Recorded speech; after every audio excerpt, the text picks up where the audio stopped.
Welcome to another edition of E.W. Jackson for America. Great to be with you again today. I hope you had a wonderful weekend. Of course, I'm not on live on Mondays.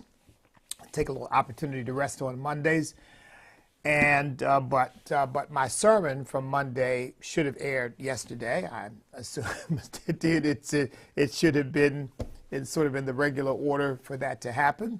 I had some interesting things to say in that sermon on the book of 17th chapter of Revelation.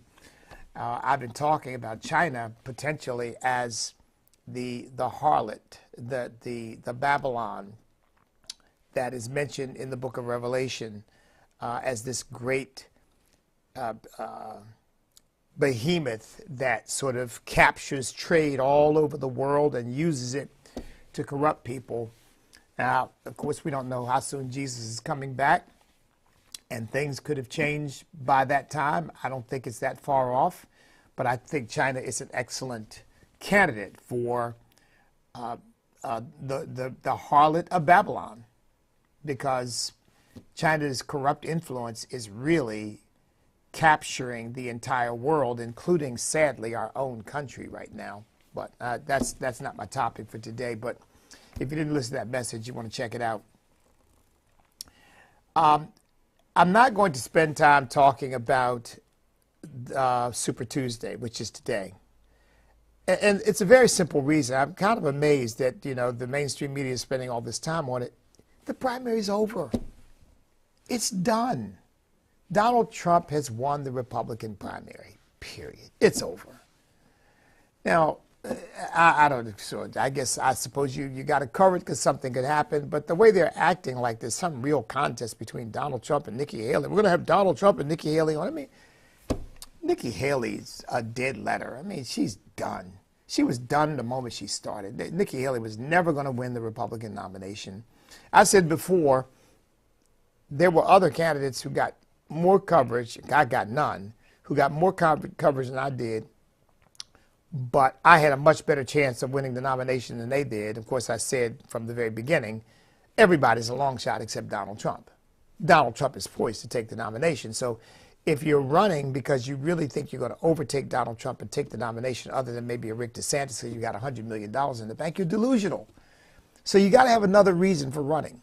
And of course, my reason for running is to try to call the nation back to God.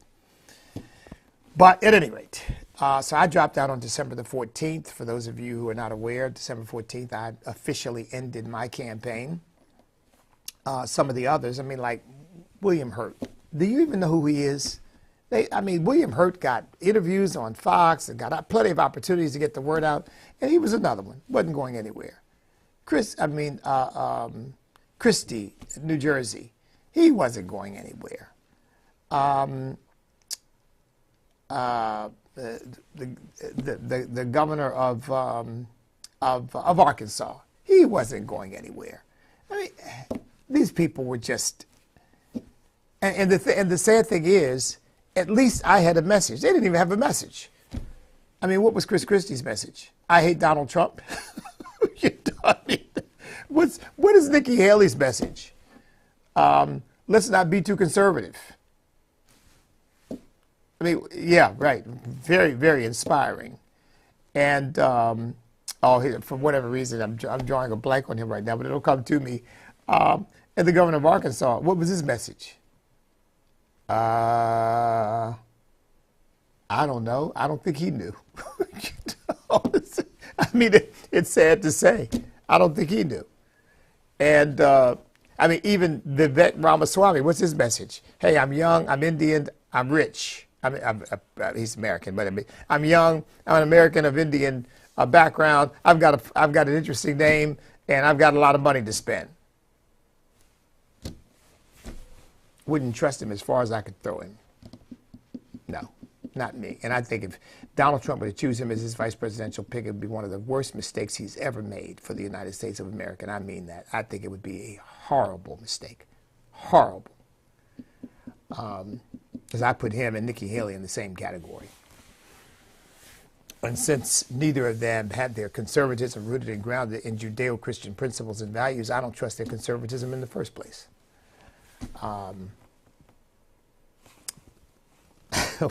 You know what? Doesn't it get you when you know there's something that that you want to remember, and the harder you try to remember it, the more it seems just to elude your grasp.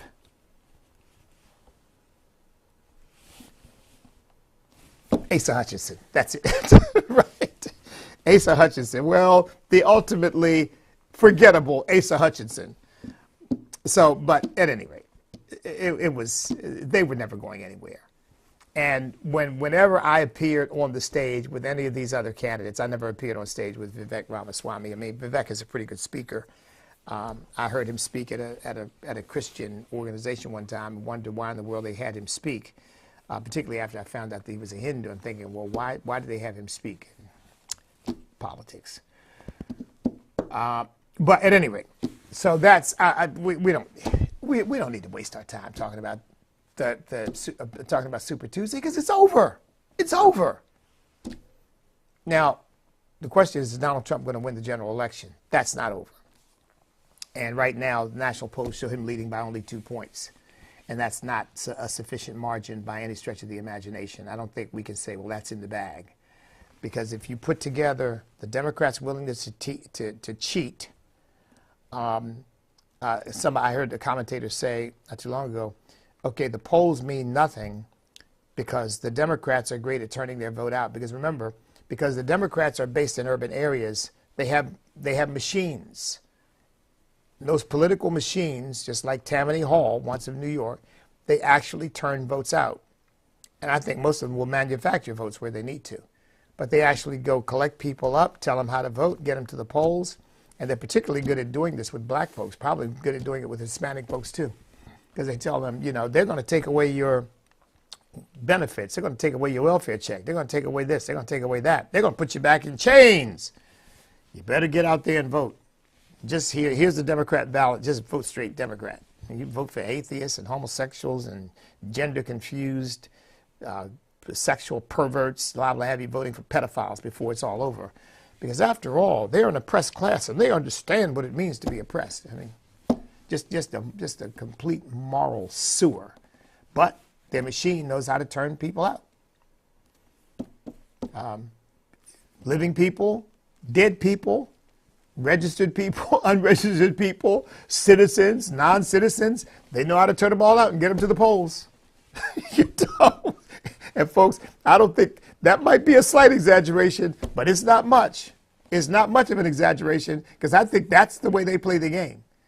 They are Marxists, and for them, the ends justify the means, and by any means necessary is their mantra, whatever it takes, because we have so much to offer, and the world is so much better place with us in power, that if you have to lie, steal, cheat, or even kill to get what you need, do it.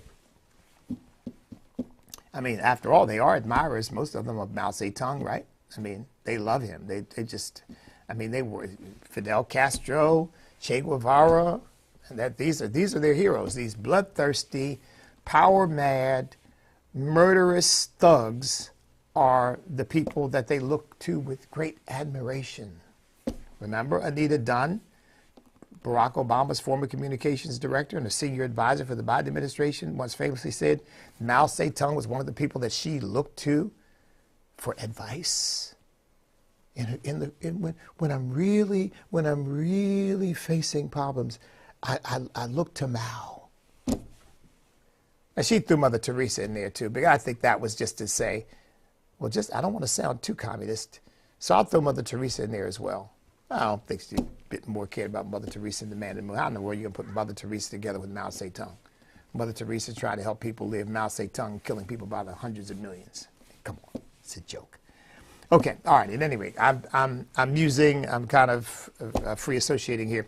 So if I'm not going to talk about that, what am I going to talk about? Let's talk about the Supreme Court decision. Let's talk about the 9-0 Supreme Court decision telling Colorado and every other state you can't keep Trump off the ballot because you think he's an insurrectionist. So first of all, let me talk about the things that others have talked about that won't be any surprise to you. But then I want to get to something that nobody else has talked about, And frankly, I'm a little surprised that nobody else has talked about what I'm going to bring up to you. So just stand by for that. So here's the first thing. How are you going to keep Donald Trump off the ballot because he was an insurrectionist when he's never been convicted of insurrection? In other words, that's an accusation that people make. But there is no legal judgment or determination that Donald Trump has violated the Constitution of the United States or any statute in pursuit of some kind of insurrection. That's number one, okay? So basically you decide that he's a bad guy for whatever reasons. In this case, you would label him as an insurrectionist, and you say, okay, so we're not going to put him on the ballot.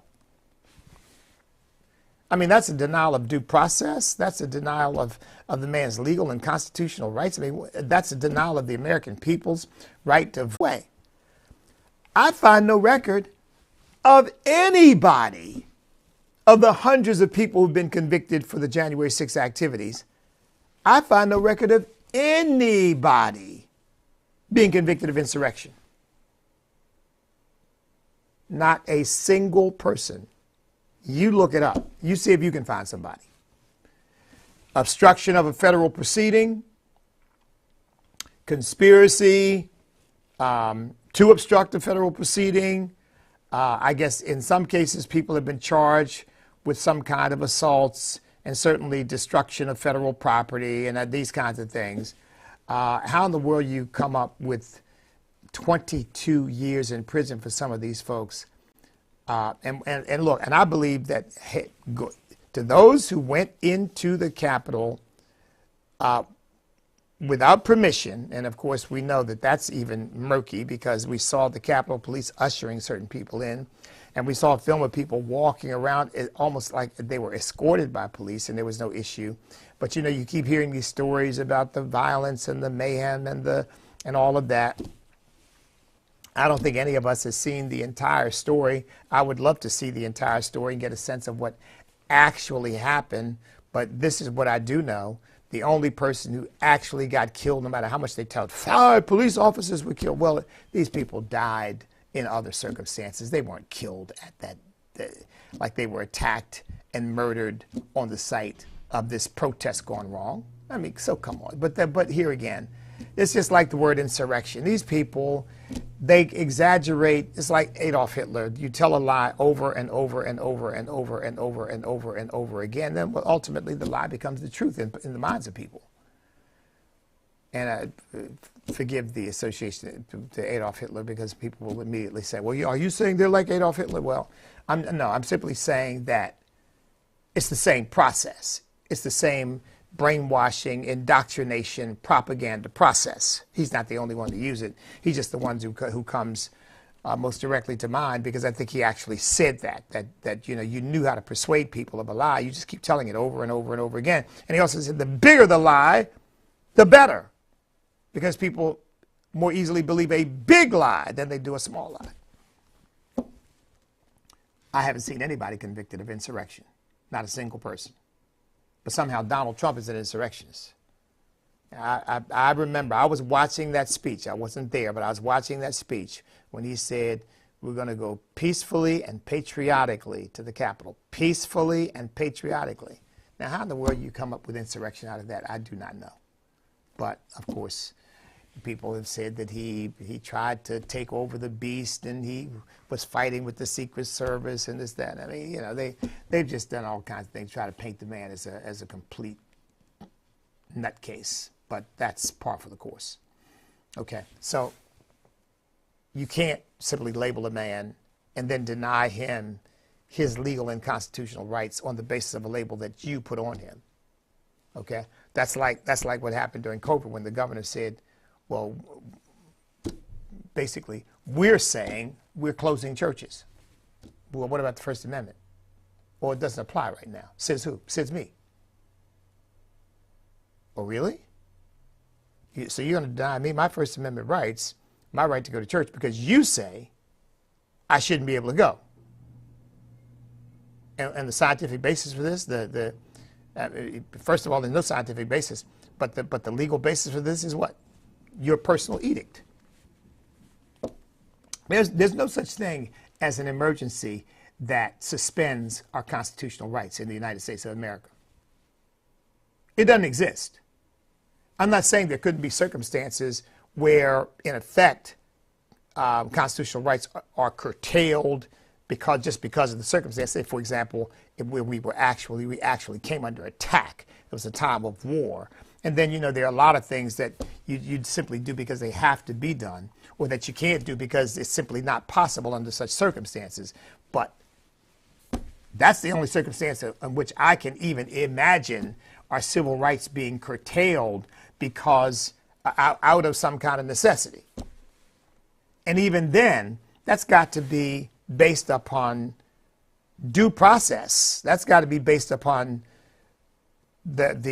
our elected representatives determining in a time like this, there are certain things that, so for example, maybe you do have to curtail freedom of assembly in a circumstance like that because you're concerned about creating targets for people who are trying to kill Americans. I mean, I'm just riffing off the top of my head, but okay, we can see that. We could understand that. But because you say there's a disease that you think is so lethal that Americans shouldn't be allowed to go to church? No, that doesn't work. The bars can remain open, and the baby killing clinics can remain open. Baby killing, what do you call it? The baby killing institutions, I'll call them that for now. I'll come up with a better phrase. But these horror houses they can remain open, but the church we've got to close. Okay. So, all right. Now let me get to the part of this. How much time have I used? Let me get to the part of this that nobody has talked about. And I'm surprised. And you see what you think of it. We've got 4 solidly conservative justices, I'd say. Well, really, Thomas and Alito are the only 2 that I think are completely and totally and 100% reliable. But you've got Gorsuch, Kavanaugh, and the lady, her name will come to me, but you've got Amy,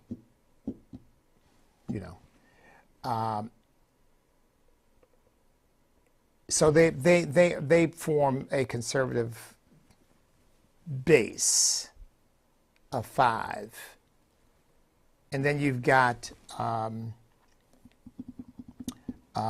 Chief Justice Roberts, who is, in my view, a leaky vessel. Okay, you just never know where he's going to come down. To me, he's kind of a moderate at best. Sometimes he sides with the conservatives, sometimes not. So, okay, so let's say you've got 2 solidly conservative. You got 3 pretty good conservatives. And then you got 1 who is sometimes conservative, sometimes not. So that's 6. Now you got 3 liberals. Okay. How in the world do you end up with a 9-0 decision that you can't keep Trump off the ballot? But basically what they were trying to do was use the 14th Amendment that prohibits insurrection, of course, and trying to say that he violated the Constitution of the United States. He is an insurrectionist, and therefore he should not be allowed the benefit of the constitutional process of voting in elections and being on the ballot because he's an insurrectionist. So again, just by their own, some Secretary of State, some of these just Secretary of States decided on their own that they're going to declare him an insurrectionist to keep him off the ballot. So from a legal perspective, one can understand. But then again, there are many decisions where the liberals come to conclusions that defy reason, right? Yeah, Amy Coney Barrett. She's the one I'm least familiar with, spend that much little time thinking about, Amy Coney Barrett.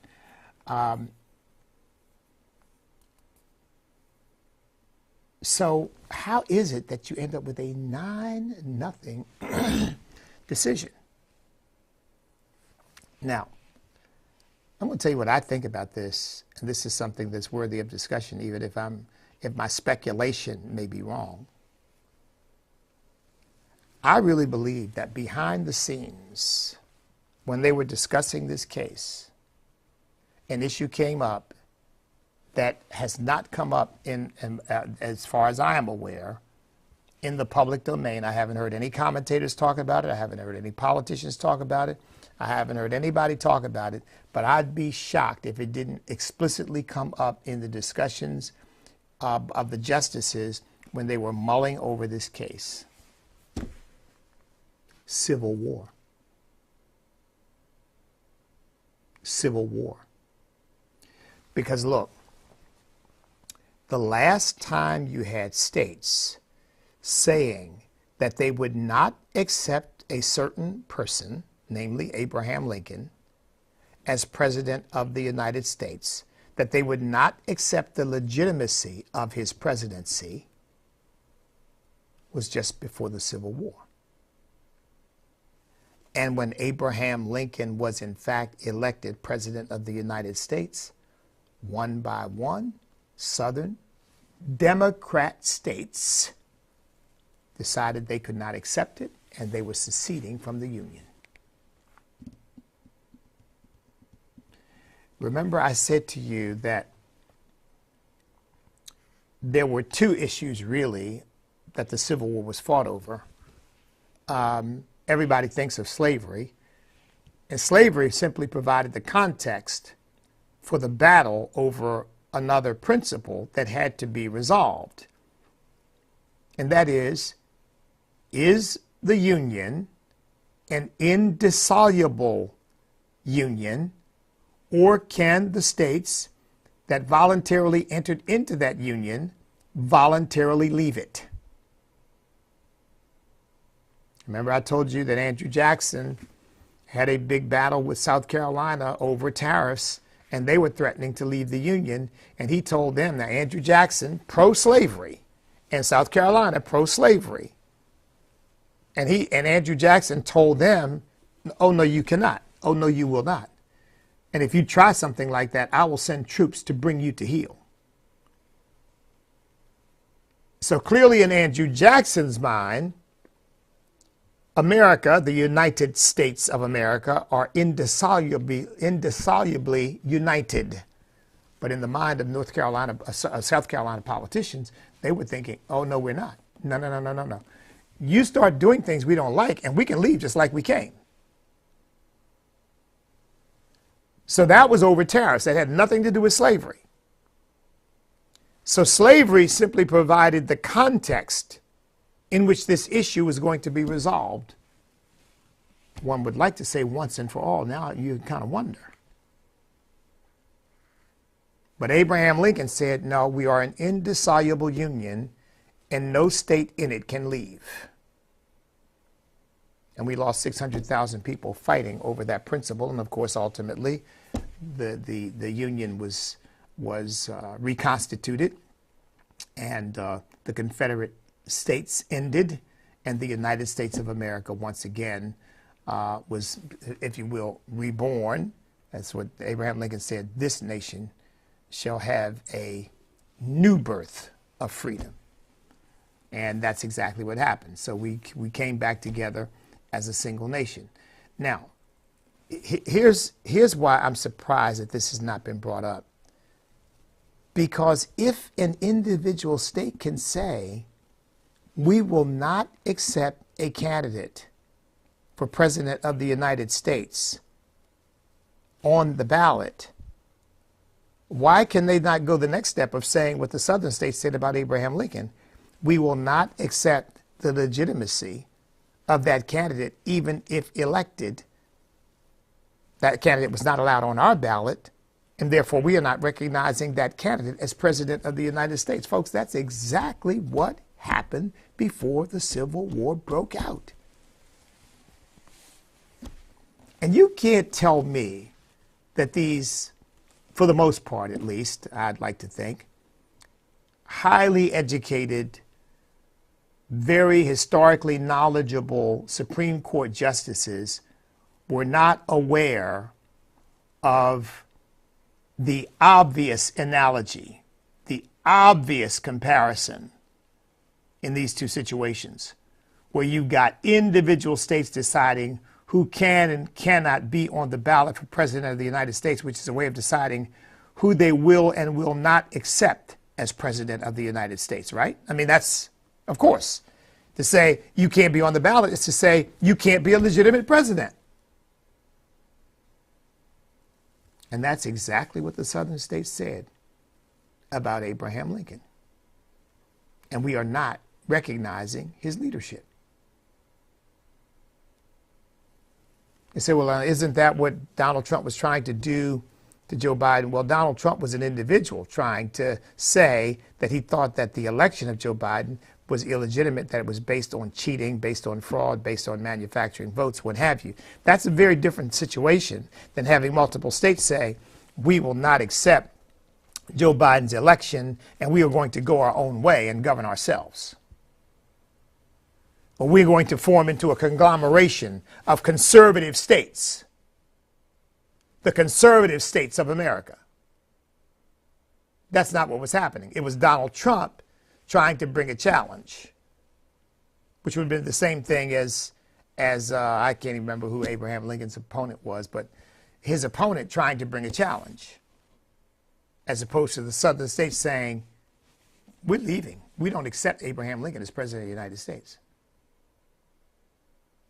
Now, they use words like it would create chaos, but, I think they've avoided, I can understand them avoiding it more than I understand the mainstream media avoiding it. Well, maybe I can understand both, actually, when you think about it, but because it's an ugly word, isn't it? Civil war. It's an ugly phrase, civil war. So they've used words like, well, it'll create chaos and it'll create unpredictability, but what they mean is it undermines the legitimacy of the electoral process and the means by which a person is elected president, and lays the predicate for states saying, we don't recognize this person as a legitimate president, and therefore we will not be under that person's governance. Because that's exactly what happened in 1860. Exactly what happened. So I think the reason for the 9-0 decision, they'll probably never say it, is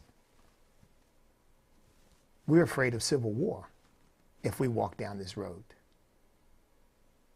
And if anything we can agree on, at least these 9 justices, if anything we can agree on, is we don't want civil war in our country.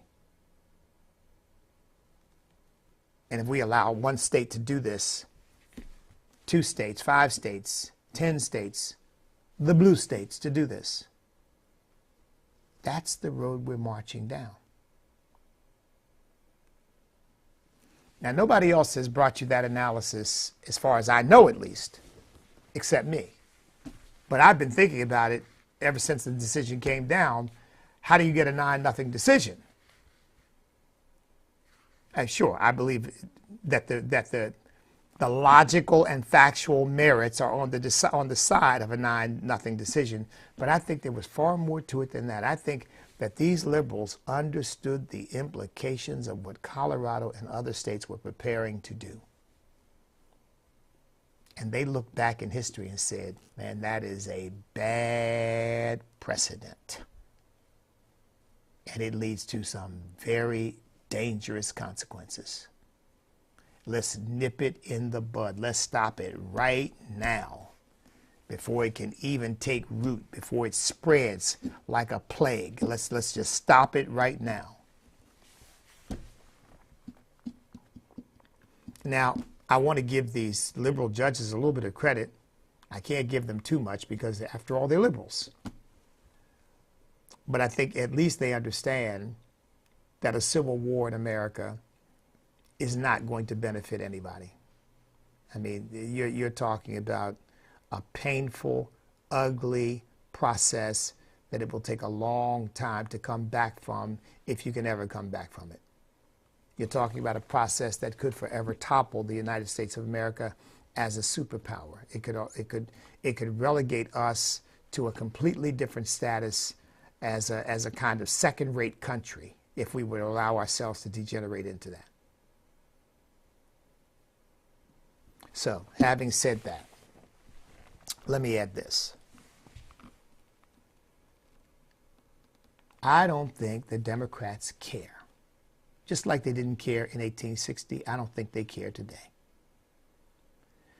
Because they are so committed to their own power. And, oh, I heard a beautiful phrase today, and I didn't catch the name of the woman who said it, because she was not I don't think she was running for office, but she was a woman in California who had created a barrier and a gap in the wall. I think she had put some razor wire up at her own expense to try to stop the flow of illegal immigration across the border. I think this was into San Diego, and they were talking to her about the action that she had taken, and she used a phrase I'd never heard before, but I thought, man, that's perfect, because that really says it.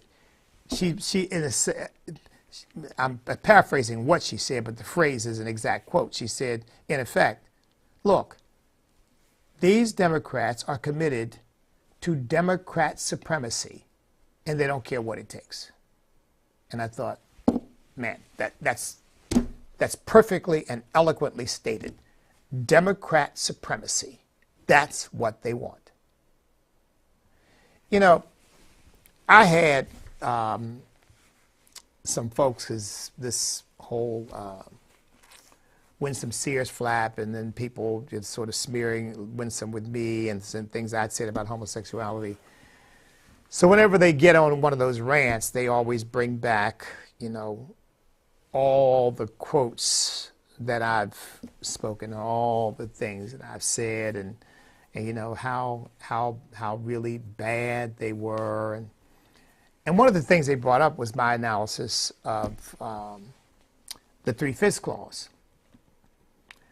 And let me just quickly tell you that the Three-Fifths Clause is always cited as a constitutional description of black people, Americans of African descent, as three-fifths human.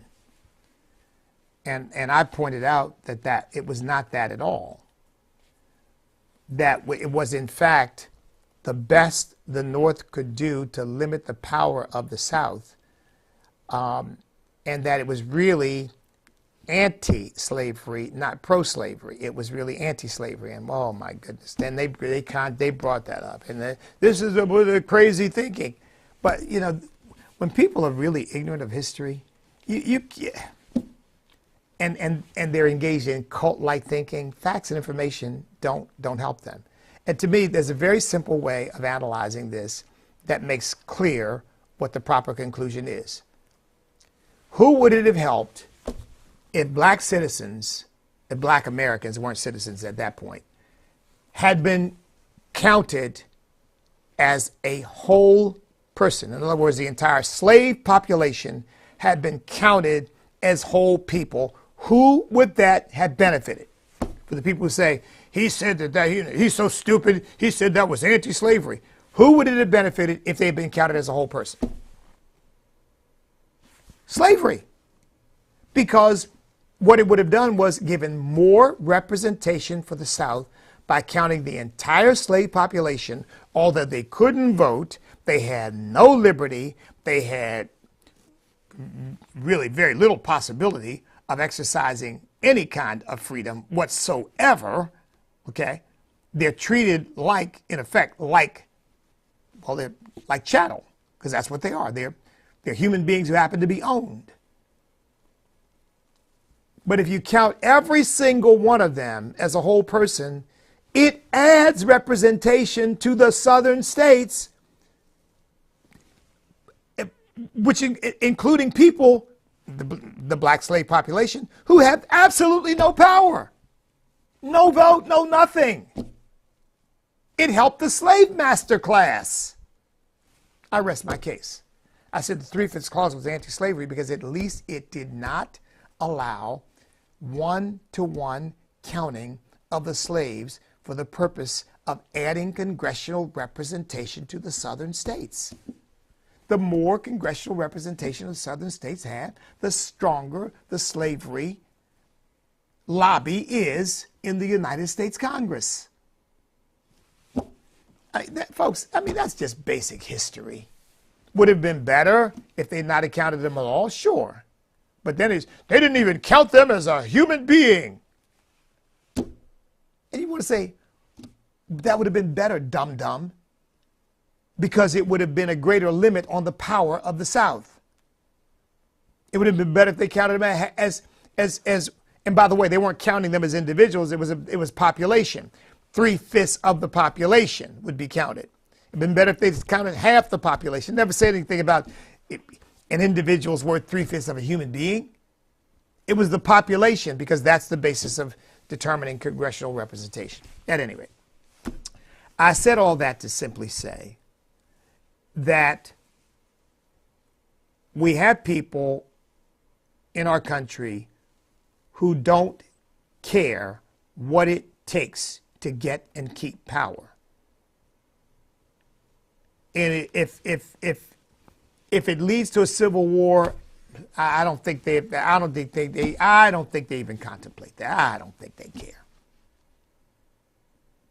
Now, maybe if, God forbid, if something like that were to erupt, they probably at that point would say, you know, maybe we made a mistake, because they'd be faced with a bunch of armed conservatives who would not be surrendering our liberty.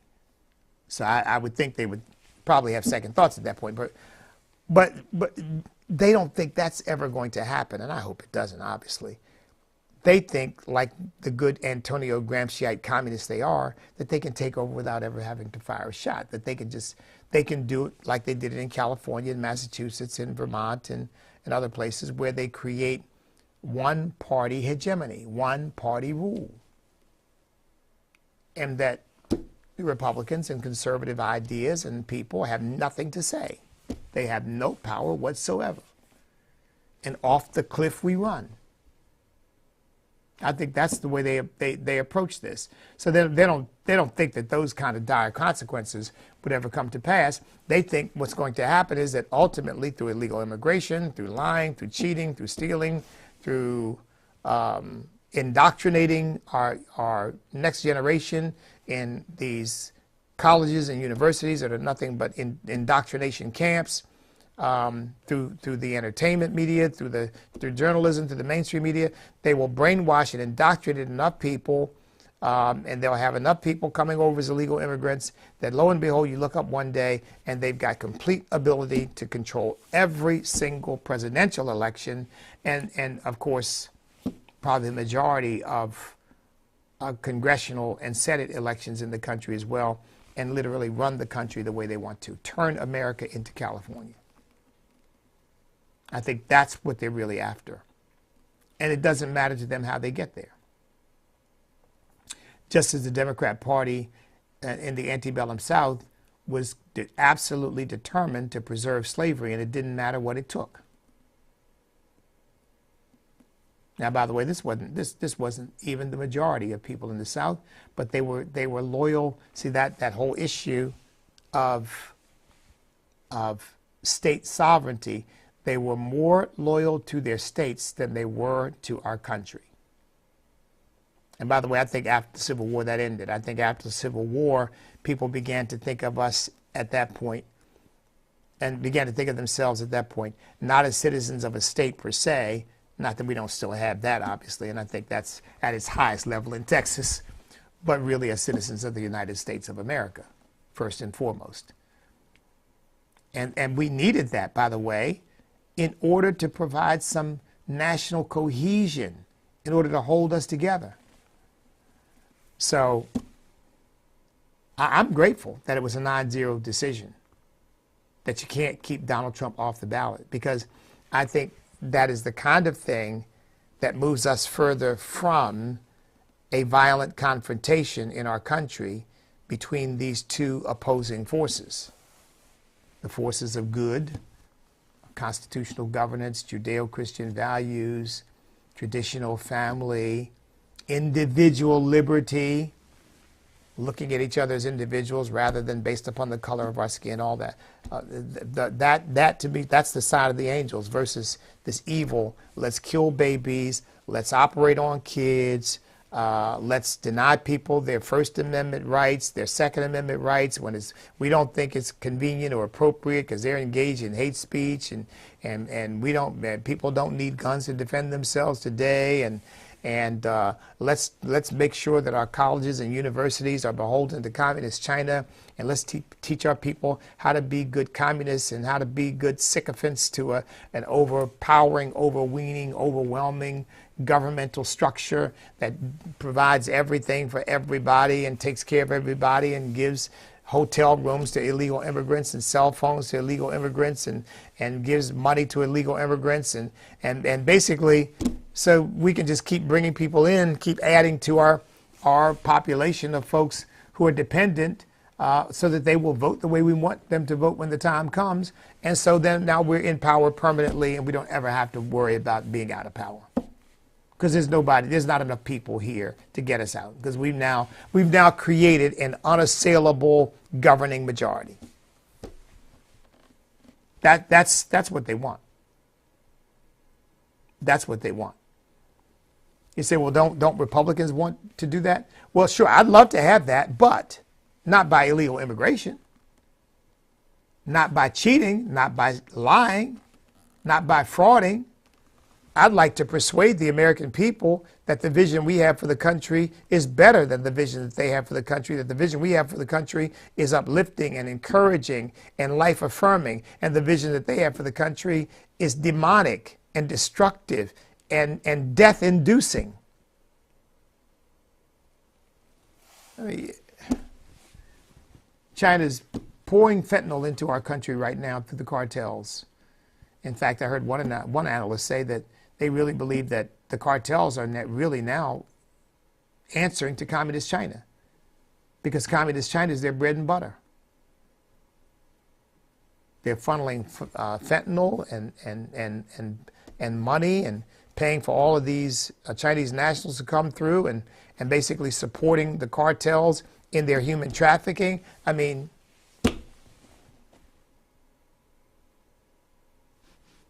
they're in the catbird seat, and the Chinese Communist Party has put them there. And you got Americans who are busy kowtowing to Xi Jinping and the Chinese Communist Party, so much so that their heads are bleeding from kowtowing. That's an ancient Chinese expression for bowing in front of the emperor and hitting your head on the floor enough times until your head bleeds to demonstrate your obeisance and your submission to the power of the emperor, to the godlike status of the emperor. Well, I tell you what, we got a bunch of folks now, their heads are bleeding.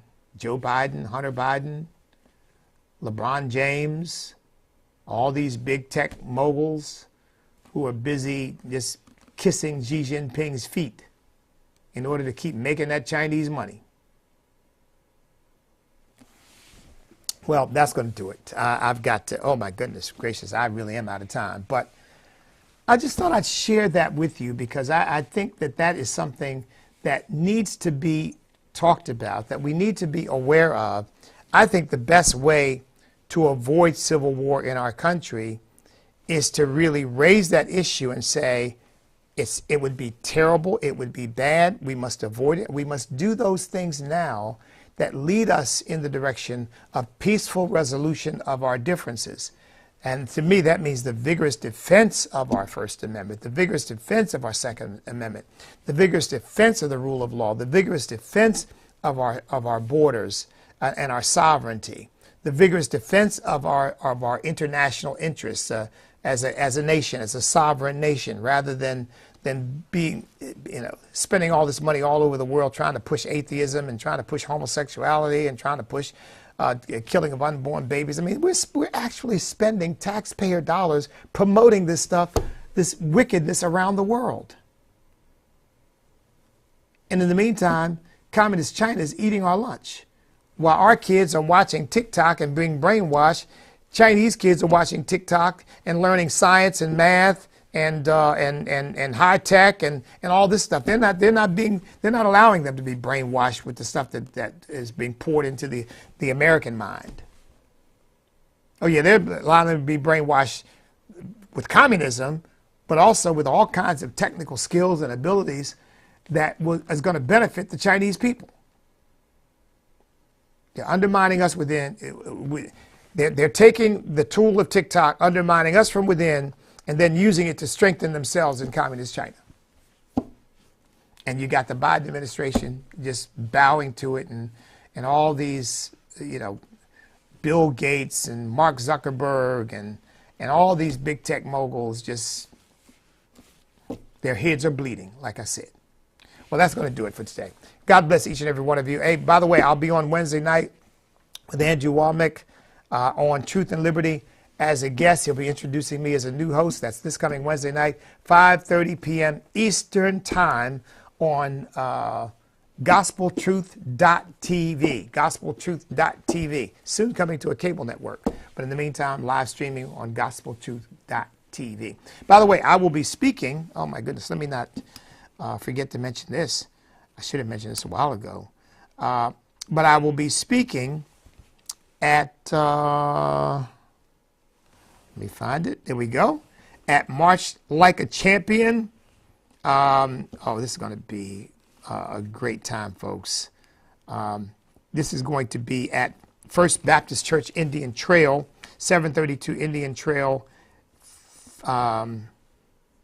Indian Trail Fairway Road. That's in Indian Trail, North Carolina. That is not far from Charlotte, North Carolina. So come check it out, folks. You are going to really enjoy it. We're going to have a great time in the Lord. Okay? We are going to have a great time in the Lord. So you don't want to miss that. All right? That's this coming. I'll be speaking Thursday night, and I'll be speaking Friday morning. Thursday night and Friday morning. So looking forward to it. March like a champion. Stand up, step up, speak up, refuse to back up, because we cannot be defeated if we will not quit, because we are on God's side.